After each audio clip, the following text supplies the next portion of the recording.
Queer times. Queer times. Queer times. Kristen. Slay. Welcome. So this is the Queer Times. Yes. I'm Harrison Fish. I'm Kristen Becker. I'm really excited to be sitting down with you. It really is an honor. I'm excited too. Yeah. It's been like years in the making. Yeah. A lot of talk about how we're going to do a podcast one day. Yeah. Let's talk about our favorite things, ourselves. Okay. Our favorite things. Ourselves. Can we start with you? Yeah. Okay. Yeah. Kristen, tell our listeners a little bit about yourself. Okay. And your background. What informs your opinions? What informs my opinions? The person Cannabis. you are. Kristen Becker is my name. I was a stand-up comedian. Oh my God, fuck. I am a comic. Have been a comic for like 22 years. I live in P-Town, been here for 10 years. Was born in upstate New York, was raised in Shreveport, Louisiana. So raised a Southern queer. I have that kind of, I think that really informs. I had to learn how to speak two different cultures. Growing up, I remember I would come home for summer and like Christmas because all my extended family was in Buffalo. And so I remember coming up and my friend's mom asked me a question and I said, "Yes, ma'am." And she smacked me for being sarcastic, right? And like a lightly, but like, Don't talk to me like, don't sass me, right? And then I went back to school and I went to Holy Rosary. So I like nuns from Italy in the habits, the whole 9 yards. And which technically are hijabs. And I can't believe that like people like, I was watching Mo the other day and he's like the original, have you seen Mo on Netflix? And the original hijab was nuns. And I was like, oh shit, that is the same fucking thing. Yeah. There's head coverings in almost every single why religion. do they make it like it's not? Okay, so why, you know what I mean? Like, my friend's mom just like smacked me for saying ma'am. And then I went to school and I was in the lunch line. I'll never forget this.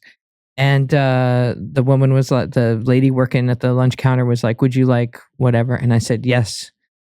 And I got smacked on the back of the head. And the nun was like, "You say yes, ma'am." And I was like, wow, I can't. So that's the nutshell of my perspective is I've gotten in trouble in both places for not fitting in. And then you found P-Town. And then I found P-Town. And I still get in trouble for not quite fitting in, but in a fun way. My name is Harrison Fish. I'm born and raised really true New Englander, which I kind of didn't even know what it meant until I moved out. Everyone's like, oh, New England people are a certain way. And then I was like, I don't even know what that means. And then I left and I was like, oh. Yeah. A certain way. Yeah. Okay. I am a certain way. You are a certain way, actually. I was born and raised in Connecticut. I was going to say, you're very Connecticut. And a lot of people, you say Connecticut and they're like, ooh, fancy, which is about probably 15% of the area of Connecticut is fancy and the rest is farmland. Nice. Yeah. And were you raised on a farm? Not on a farm. I was raised in a very big town with a very small population. There were a lot of farms there. I was raised in what they very nicely call the quiet corner of Connecticut. A lot of cows. Wow. Not a ton of people. Wow. And it's very Republican. I know Connecticut is like, oh, blue state. It's great. But when you get outside of Fairfield County, like it's a mixed bag. There's a lot of Trump signs up right now. My parents are fairly left-leaning people. I'm very lucky where I don't have to have arguments with my, like, the arguments me and my father do have about politics are like, is how high the minimum wage should be, or, you know what I mean? We argue from both perspectives on the left. And I know people might see my father and kind of be shocked by that. My father is a hunter. He generally wears camo or shirts he got for free running road races. I grew up with guns in the house. My father is a hunter, and luckily he's also an extremely smart, compassionate man. And I'm sure once they very quickly realized they had something a little different on their hands with me, they made the decision to not try to change me, not try to fix me, but try to empower me to be myself, but also empower me to be strong, knowing that that was going to be important in my life. So I also kind of didn't necessarily grow up speaking two languages like you, but it was very much like as a young, effeminate boy living in that kind of environment where most of the cars on the road were big trucks with hunting gear in the back. I very much just had to mind my P's and Q's, so I stayed safe, you know? I feel like that really just triggered something in my brain about like why I did want to do this and why, you know, a lot of my work has been activism in the Deep South or whatever is the reason why people think queers only exist in big cities is because those are the only queers that are safe enough for you to see them. Right. And so there is this, you know, through the touring I've done, through Summer of Sass, through all the work I've done in my life, I know that I am in such a privileged place. I have to use my voice for my friends who are still in Louisiana, who are still hiding who they are every day when they go to work. And I had a friend who's like, I take a Xanax every day before I go to work because if my boss finds, and this is just a dyke, like this is not a trans person, you know, this is just somebody who's like, I just know that my boss is Christian, and if she finds out, I'll lose my job. And, you know, I think that we forget, and maybe now we're getting reminded on a national level of how everyone's like, oh, we've come so far. And I was like, have we really though? You know, when you go to the lived experiences of a lot of queer people in rural areas in the Deep South, not just the Deep South, rural farm in Connecticut, in upstate New York, in all of these places. And so I think for me, you know, every queer person who has to be as loud and proud as possible right now. And use their voice in maybe ways they haven't done it before, and in maybe ways that, you know, will activate others. I mean, there's a lot of talk of bubbles, whether you're in a blue bubble or a red bubble, and I think those are all true. Like, we live in a blue bubble here in Massachusetts, but I think the biggest differing factor in what makes a red bubble and what makes a blue bubble is the fact that if you want to be in a blue bubble, you can be in a blue bubble. You're allowed, you can come to one, you can be in one, which is what a lot of queer people do. The reason a lot of queer people are in cities is because that's where you can go and be yourself. Yeah. So a lot of people who are fortunate enough to leave their rural areas or have the desire to, I know people, like a lot of people want to stay in their rural area. They like that. And it's unfortunate that it kind of goes up against their identity, but a blue bubble, anyone who wants to be in a blue bubble can go be in a blue bubble. If I, as a queer person, wanted to go be in a red bubble, I'm not allowed to be there. They don't want me there. I mean, yes, but I also think it's important to note that like not every queer wants to be in a blue bubble at all. Definitely. And I think that what happens is, you know, those people, you got to get out of the oppression. You got to build your confidence, and then you have to go back. Right. Like that's really, or at least what Provincetown does is allow those people to get a vacation, build that confidence, have themselves reflected in other ways that aren't just, you know, someone calling them a fucking name down the street or whatever, right? Holding hands, walking down the street. And I think that, you know, people ask why, you know, oh, the South is so backwards, or, you know, how are these people still stuck there? And it's because everyone just leaves. No one stays in challenges because staying in challenging is scary. And I think that's what we have to figure out is how do we support people who are in the trenches doing the work so that they can stay and fight and change hearts and minds. You know, I'm not a queer who's ever been like, we need to legislate this, because it doesn't fucking work. And I've said this for years, and I'll continue to say it, that if you're not changing the hearts and mind of a community and of a society, changing the laws isn't going to do anything. Ask any person of color. Like, you know what I mean? Like, we keep saying like, oh, legislation. No, you have to actually get in the trenches. You have to go talk to people who disagree with you. You have to go talk to people who don't even think you're a person, right? And you have to sometimes meet them where they are. You can't say... I always called myself like a translator because I feel like I'm able to take someone, like you can't say heteronormative to Bubba. You know what I mean? Like you Totally. gotta like speak to people in their language. And I think that that's the thing that's missing in a lot of queer cultures. Like there's this idea that we're all like woke elitists, whatever, and that like none of us are shooting fucking guns. And that's just not true, you know? Yeah. I mean, I agree. Like growing up in Connecticut as, like I said, an obviously effeminate boy, I had to learn how to make the people around me comfortable with that, because I couldn't, as much as I tried, I couldn't hide it. People still knew. So I had to figure out a way to make kind of like to charm people into being comfortable around me. It's so crazy to me that straight people will be like, keep it to yourself. When 90% of the time, those are the people calling people gay before gay people or queer people even know they're queer. Yes. Right? Like people are calling you, all these like as you're gay, you're a dyke, whatever. And you're like, what? What? And then they're like, keep it to yourself. Like, motherfucker, you told me. You said it. Like, I didn't even say it. I would have loved to keep it to myself when I was younger. You wouldn't let me. I was trying to not tell anybody this shit. And every day you're like, oh, thank you know? Totally. Somebody stopped me at the gym yesterday and they said, or 2 days ago, and they said, I've been thinking about you and your program, Summer of Sass, and we got to teach these kids how to fight. It's like, there was like a couple generations where you didn't really have to learn how to fight, but they're going to have to learn how to fight again. And I was like, you're probably right. And we probably are going to do some self-defense, not a bad idea. because we are now entering times, I do think a lot of these times are unprecedented, but they're not unprecedented for the queer community. And that we know how to fight. Gays and other minorities, people of color, have been speaking to each other through fucking looks for centuries.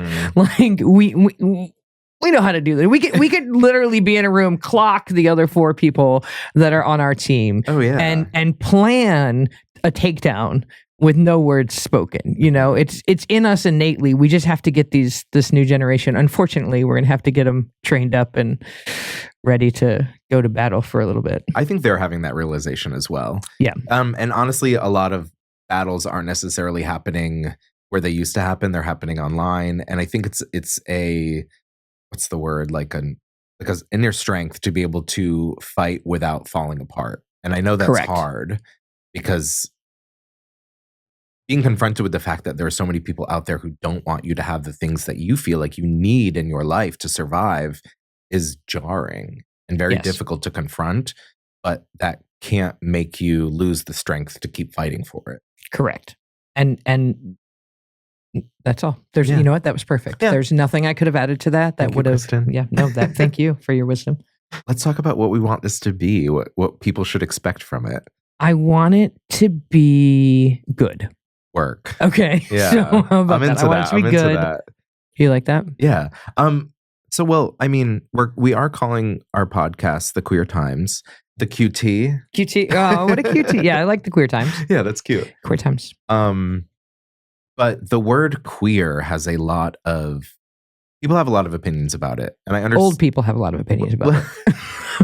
I say that as a getting old person. Yeah. I'm kind of getting older every day. I'm getting closer to getting older is what I like to say. I'm definitely getting older. But it's a term that I feel like a lot of people have strong opinions about. A lot of people don't quite understand. It's one of those words that hurts people sometimes because it was a slang. It was an insult. It was what someone called people, you. Yeah, hurled at people as an insult. Yeah, queer. Right. Yeah, fucking queer. Yeah. But words over time there's always kind of this reclamation of a lot of words. And I think that reclamation has happened over the last 10 to 15 years. But I think a lot of people view it as a replacement of gay, of LGBTQ+. And I think what people don't understand, or this is honestly my opinion about it, because there's no rule, there's no law. No one has really made the rule about what the gay mafia, the word means. Wait, the gay Illuminati. Yeah. Ellen. I'm just kidding. She got the boot. Yeah.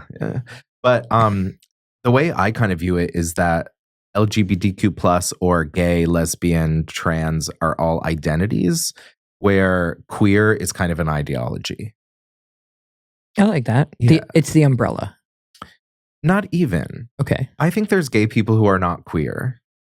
100%. Yeah. No, the amount of times someone gives me their opinion and I'm like, wow, the only interesting thing about you is that you're queer. Like if you had a wife because you are middle management at a department store or something, you know what I mean? Right. Where I'm like, oh my God, the only thing that makes you cool is the gay part. Yeah. Yeah, no, you're very correct. Or the lesbian part. This is not a sexist thing. There's definitely a myriad of people who, regardless of their identity, I would not fuck with. Yeah. I feel like queerness or the ideology behind queerness is kind of a rejection of heteronormativity and patriarchy. Yes. And I think there's plenty of of gay people, lesbian people who do not reject the patriarchy or heteronormativity. No. I know a lot of people disagree with this, but I think there is a space in which people who identify as straight can fall under the ideology of queerness. I think that's true, and I think that rarely have those people not dabbled in college. Yeah. Do you know what I mean? Well, Like, totally. right. So, like, does the act of homosexual behavior automatically put you in the queer club forever? Are you? No. I mean, I guess to use if it happened in college, no. If it happened from 25 to college 35, is a free maybe. Space. No, I'm just kidding.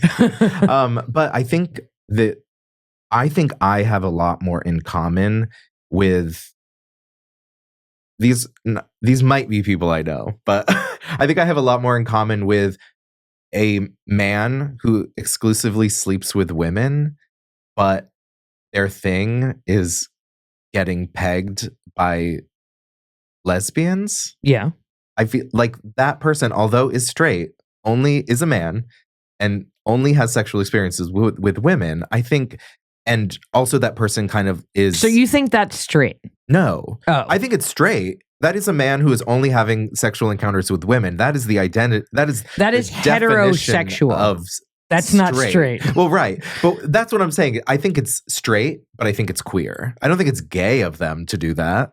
You don't think... I think it's gay of him. I don't. I do. I think that as soon as any phallic thing is in your ass, that to me feels pretty gay. See, for me, that's queer, not gay. I mean, the whole situation's pretty queer. I would say that for sure. But in totality, queer, break it down, that's a gay act. I don't think so. If a lesbian, if it was all right. So because there's no, how masculine is the lesbian that is pegging? I think is the key component masculine here. Enough. Like dommy. Maybe not butcher masculine. Than dommy. me? No. Okay, then it's not gay. You're right. But maybe, yeah. You know, I don't think... Well, if they're butcher than me, it's gay. And if they're not, then it's queer. Right. That's the line. Is the line isn't the parts or the line is the energy. Well, is the masculine energy, does he want to be pegged by masculine energy or by a powerful femme woman? Those are two very different pegging experiences. Yeah, I guess you're right. But I guess what I'm saying is I don't think straight and queerness and being queer are antithetical to each other. I agree. I don't think gayness and queerness are the same. And I think I guess what I'm saying is I have a lot more in common with that straight man than a gay couple who has a white picket fence and instead of 2 kids, they have 2 small dogs with respiratory issues. You know what I mean? Yes. Why the dogs always got to have bad sinuses? Yeah, because they're so cute. I agree with that wholeheartedly. Yeah, and I also think if I were to define the ideology of queerness, I would say it would be living your life authentically in a way that doesn't harm other people, and also allowing and supporting and fighting for other people to do the same. Because there are straight people that live lives that they're doing whatever they want and that is authentically them, but because they exist in a society that constantly reinforces that ideal, because it is the ideal in society, they don't have to confront it, and they're not out there fighting for trans rights, fighting for the rights of other people. I don't think they're queer, but if you are like...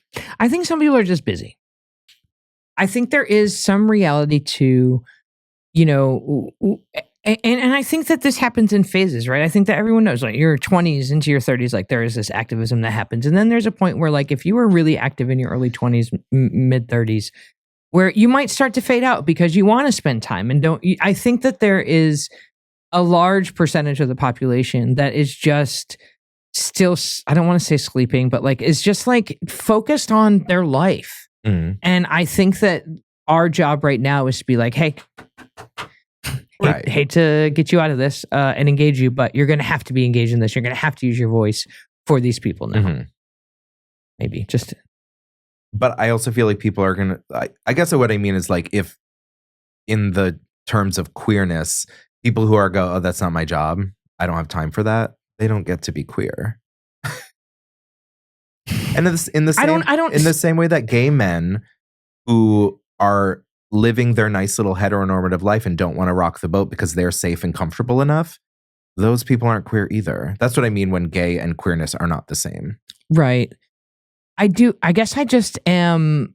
Yes, I agree with that to an extent. And then there's the side of me that's just like having a little compassion for those people up until now, and now being like, let's see what they do. Right, we're at this thing where I'm not saying I'm not compassionate towards them. I'm not saying they're bad people for not doing it. Right, but they're not queer. They're not invited to brunch. They're the only ones who can afford brunch. Literally, the only ones who can afford brunch.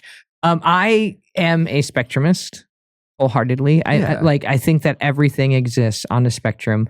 From our identity and what's the ideal body for everything is a spectrum. We are a dot on this human experience, and sometimes it's here, sometimes it's there, and sometimes it's fluid. And there's an XY axis on the spectrum, not just a left to right. Correct. Yeah, no, it goes everywhere.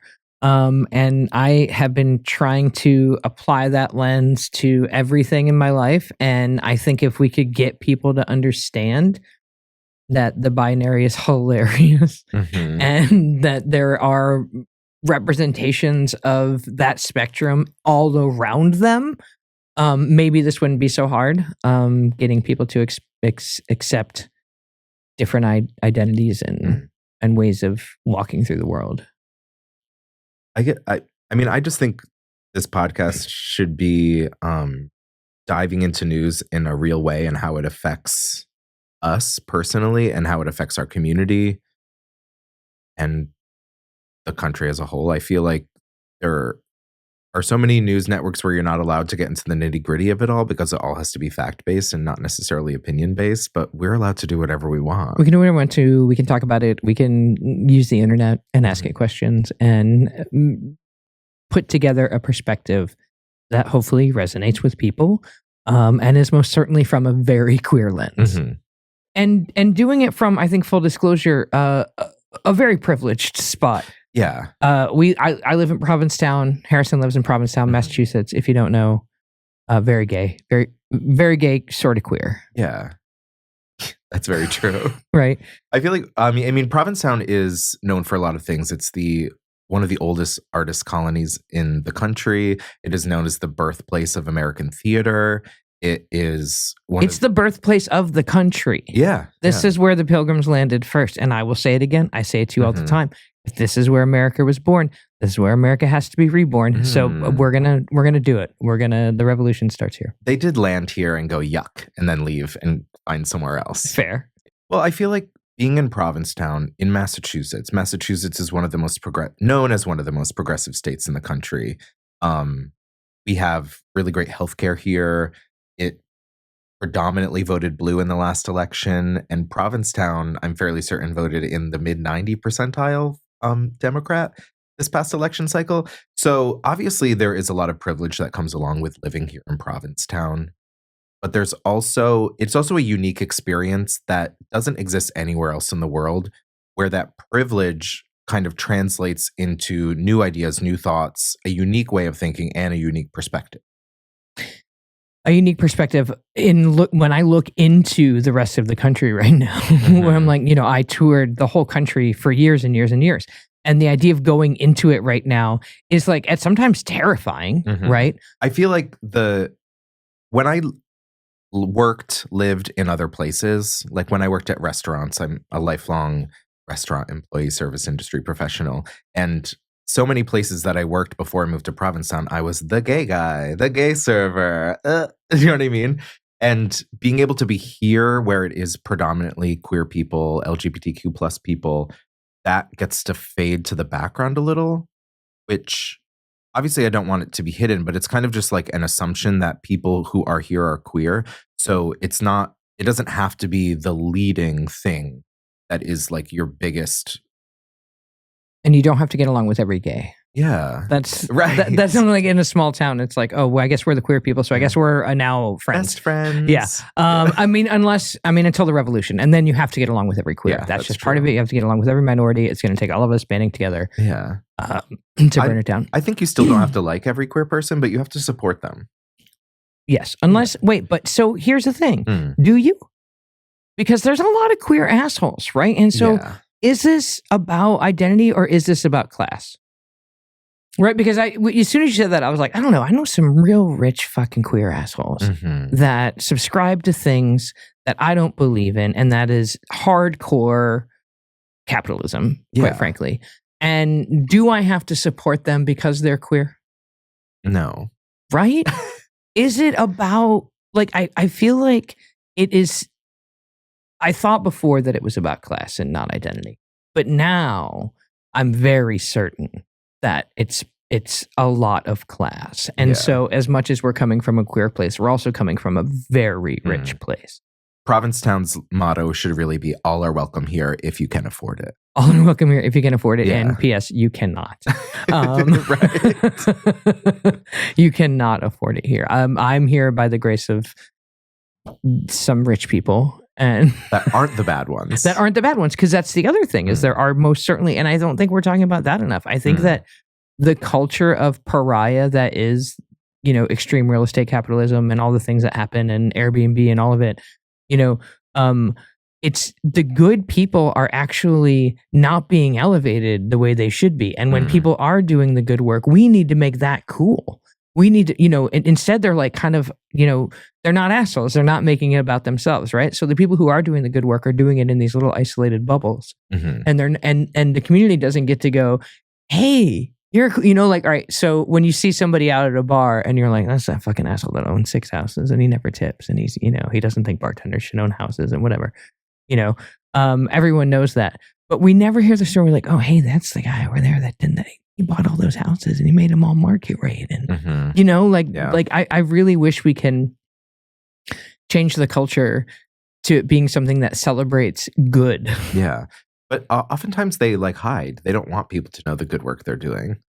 I think we have to demand of them that no, actually you might maybe not, maybe giving isn't enough. Maybe you have to actually say, I believe this is a good thing and I'm going to do it, because that's really the brave part. And that's really the thing that people respond to. Well, the thing is money is power. It's one of the oldest sayings in the world. And the thing is if you have money, you then have power. And there's ways you can use that power. You can use that power for good things, for altruistic things, or you can use that power to get more money and more power.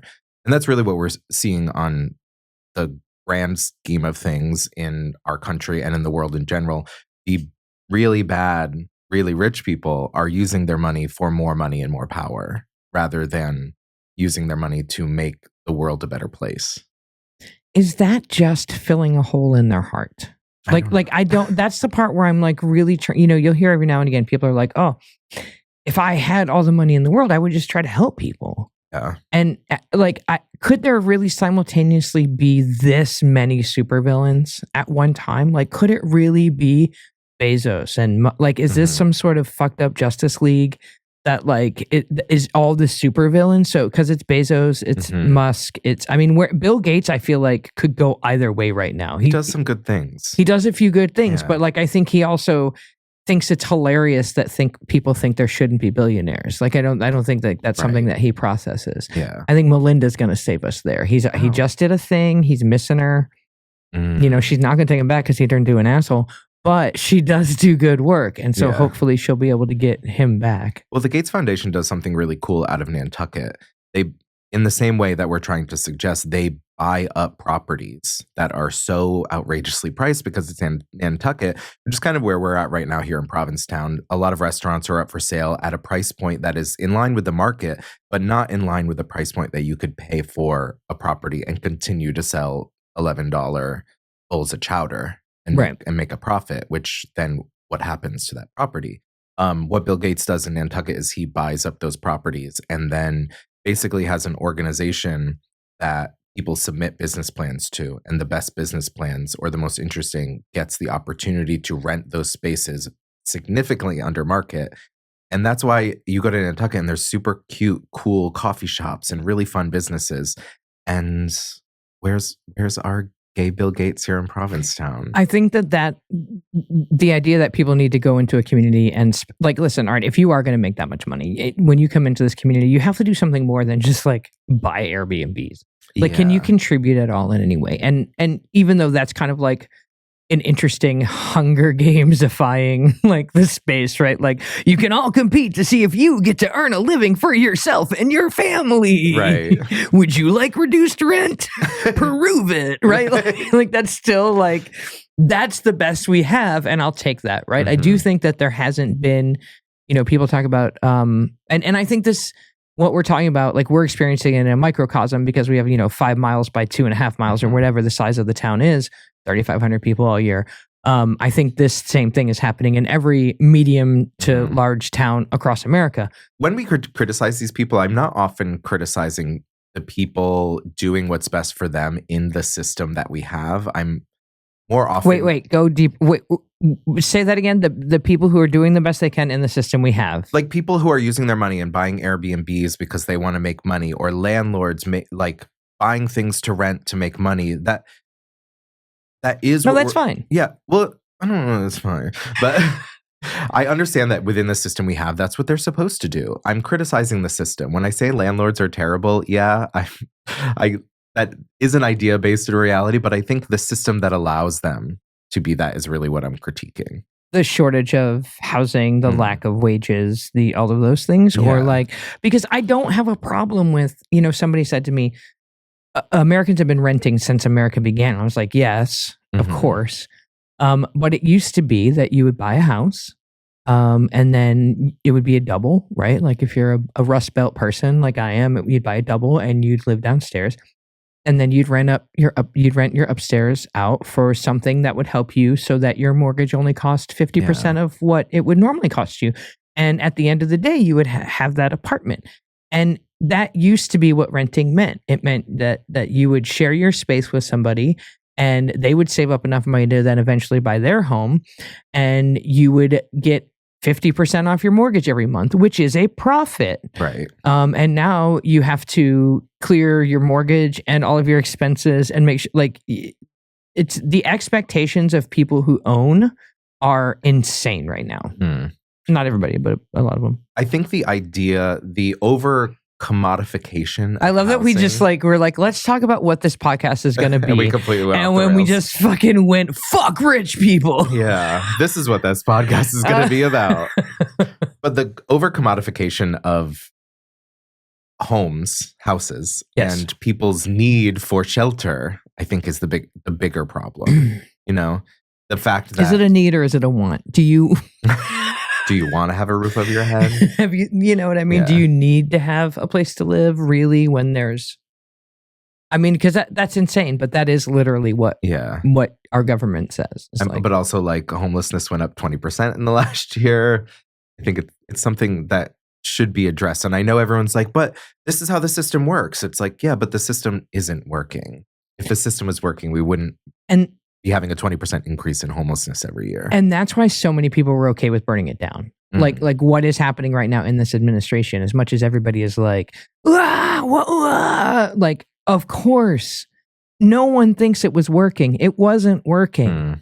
And I dare say it got too big. It's not, our government is not particularly well functioning. I do think that we probably need to break up into a few smaller countries. Like if you look at world history, like the only area of the world that's not, like, the UK broke up because it's hard to govern, and the places that aren't broken up that are huge, Russia and China, are dictatorships. Like, I don't have a history degree, but common sense tells me that you can only manage so many people diplomatically at a time. Like that's or democratically, like you get to a point where how do you possibly do that?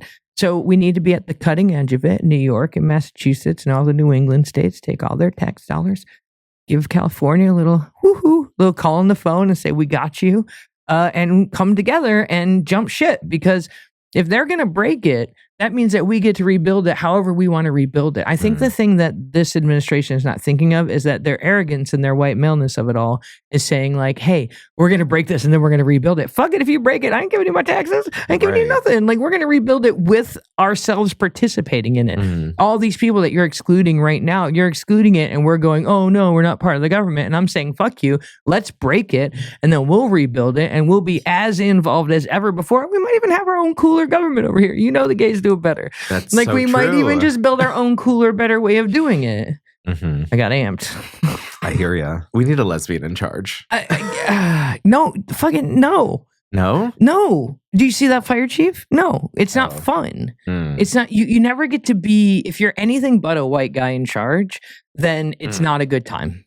Because and whenever anything goes wrong, they'll be like, "Oh, well, it's not the systemic failures or the organizational problems in this organ. It's that person was in that position, and if it would have been a white guy, preferably not a gay one, but if we have to take a choice of like a woman, we'll take a gay guy because I mean that's pretty manly to fuck somebody in the ass, right? So like that's the general patriarchal viewpoint, right?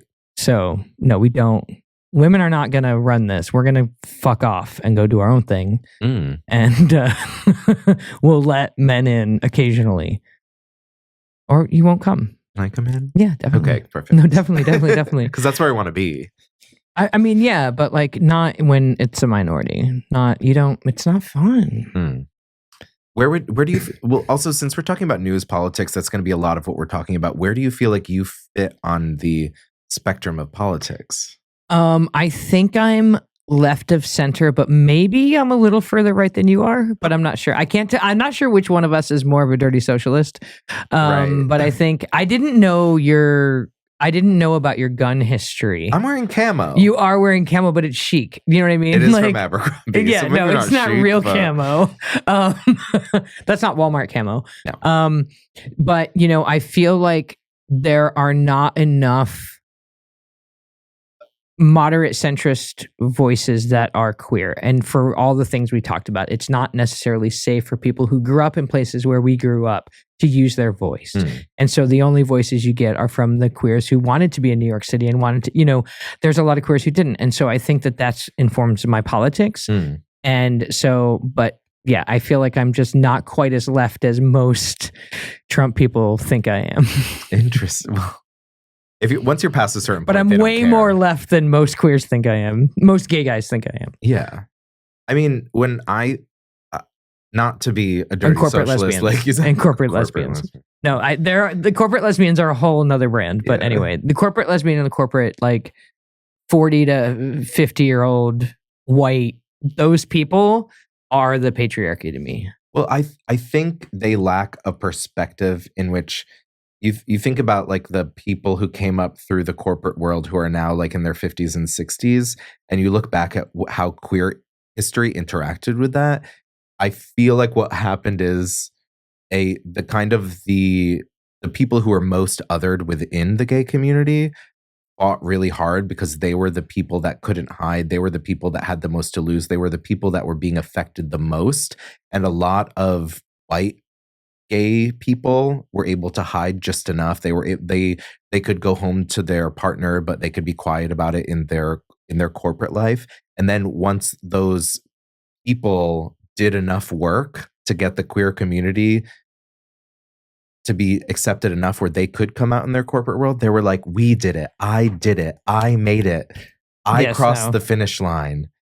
And rather than recognizing who were the people that got you across that finish line and making sure they got across that finish line as well, they just said, we did it. We made it. We're rich now. We own 3 houses in Provincetown and a place in Palm Springs for the winter. We did it. Gay people have arrived. Gay people are accepted now. That's the end scene. That's it. That's it. That's bye. No, that is the closing. That's the end of it. That's the cut. Pull it out. Yeah. But maybe hide. And I know I obviously recognize my own privilege as I don't want to say wealthy, but wealthy enough to not have to worry about food on my table, a roof over my head. and Privileged, and I'm particularly in these days and ages. Yeah, and as a white gay man, in these queer times, I recognize my privilege. I recognize that I have a voice, and I'm always going to use that to uplift everyone. You know, I'm one of the good ones. Just kidding. I'm trying to be one of the good ones. I try to be a good one. We'll try to be a good one. I will use my voice as best as I can to be as honest as I possibly can, because I think that radical authenticity is the only way to convince fucking people that we're human.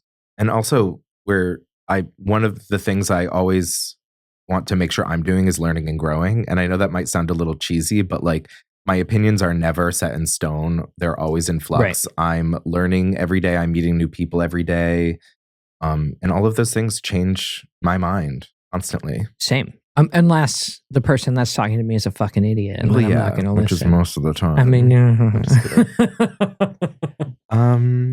yeah. Right. And also, like, acknowledging our privilege being here in Provincetown, it is such a magical, incredible place. There are a lot of problems ingrained in Provincetown as well. But one of the privileges and what is really special about Provincetown is it's such a microcosm of the gay community that the movers and shakers of the queer community are here. We recently had Kamala Harris come into town during her, I think it was just before she announced her presidential run. It was like literally the day before. Yeah. Hillary Clinton was in town with Cher. Well, there's money here. Running. Yeah, which is why come. There's money here, and so the politics come here. Yeah, but also there's loudmouth people like us. Correct. Correct. Which up until now we have, I feel like, again, there is this moment this summer, like, who can we talk to? Mm-hmm. Who can we press? Yeah. And also I'm like I said, I'm a lifelong restaurant industry professional, and before people yuck that, it's one of the things that I'm most proud of in my life. My work in restaurants, nightclubs, bars is some of the things that I'm most proud of. As it should be. It's a life's work. Yeah, it's really important, really difficult, challenging work at the same time. And I know people like to poo-poo it because they think sending 5 emails a day is a lot harder. But I would disagree. I did years in restaurants, front of house, back of house management, GM, all of that stuff. Yeah. And it is really hard work, and it does make our country run. And it teaches you so many things about people. Yes. And what I was saying is I've worked in Provincetown for the last 10 years in restaurants. And I think what is really special about Provincetown is these regulars that I've had that have become friends are like some of the names on the Supreme Court cases that won us some of our most important rights. Yeah. I'm friends with people who were the names on the marriage equality court case, on so many things. And so as much as we're a microcosm and there's so much privilege here, there also is so much good work being done here. Yeah. And it's more important now. And we are now obligated to do that good work. Fully. Because we are in this place of privilege, and we actually aren't spending our day-to-day just trying to get through. Right. We're not, our daily existence isn't can they tell I'm queer? Yeah. And I think that is why, as annoying as it is to be the 2 white gays with all the privilege at the end of the world telling you what we think, I feel like there is who we are safe enough to speak, and so we have to for now. I also think what makes Provincetown really unique is the first few summers I lived in Provincetown, rather than living here year round, which I do now and have for the past like 5 years, I would go somewhere warm for the winter.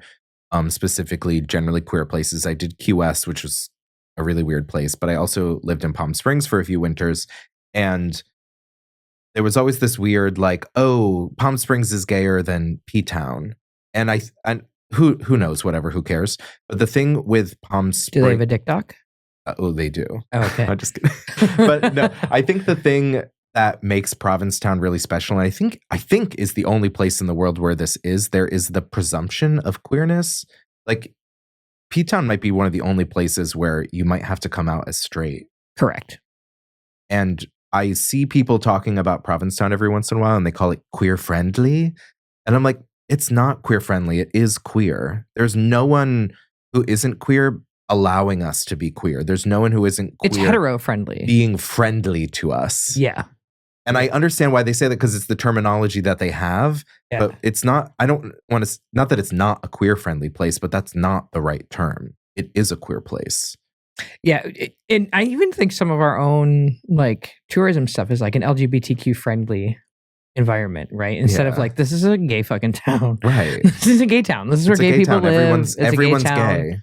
Even the people we are who aren't. tolerant of heterosexuals. It's a very accepting place. We tolerate hetero behavior and children. I don't. I'm just kidding. The nice ones. Yeah. That's been a point of contention, right? Like there's been this conundrum of you create a queer community and it's safe for queers to come on vacation. Let's say you're coming from Dallas and you just spent, it's not cheap to come here. So you spend all the money you've saved up for your yearly vacation and you come here and you want to walk down the street and be very gay with your partner. But then you see a bunch of straight people in front of you and you can't because you are conditioned to not be gay around straight people. And I think that's been something, and I think it will continue to be something that we're going to run into as a community, where we have this thing where is our obligation to provide a queer space stronger than our obligation to be accepting of heterosexuality? Like, because if we're going to, if these are the times we live in where people are getting illegaled and boycotted and erased, well, then guess what? I guess the reality is that you're not welcome here anymore because we desperately need this space to feel as queer as possible. So when people come here, instead of getting triggered by, even though you're a progressive Massachusetts couple and she had a girlfriend in college and now you have 2 kids and you voted for Bernie, even though that I know you came here growing up, you can't come this year because we actually need queer people to have this sense of community because of the attack that they're under. Yeah, I'm sorry, sir. You're going to have to suck a dick. You're going to have to suck a dick. You can day trip. Yeah. You can just drive in. Perfect. Thank you so much for listening today. I know episode was a little all over the place. We went everywhere. Wild. Yeah. We went everywhere. We're going to have, moving forward, we're going to have specific news topics, but we kind of just wanted to introduce ourselves, our perspective, where we're coming from. What we're going to do. Yeah. How we're going to do it. Yeah. Who we're going to do it with. But if you loved us blabbering, please tune in again. Tell everybody. Yeah, we're here at the Provincetown recording studio. We want to thank our producer, Chad Rossi. Thank you, Chad. Yeah. And I had fun. Me too. I think we should do this again. I love talking to you. Okay, yeah. Yeah. All right, great. Love you queerly. Love you queerly.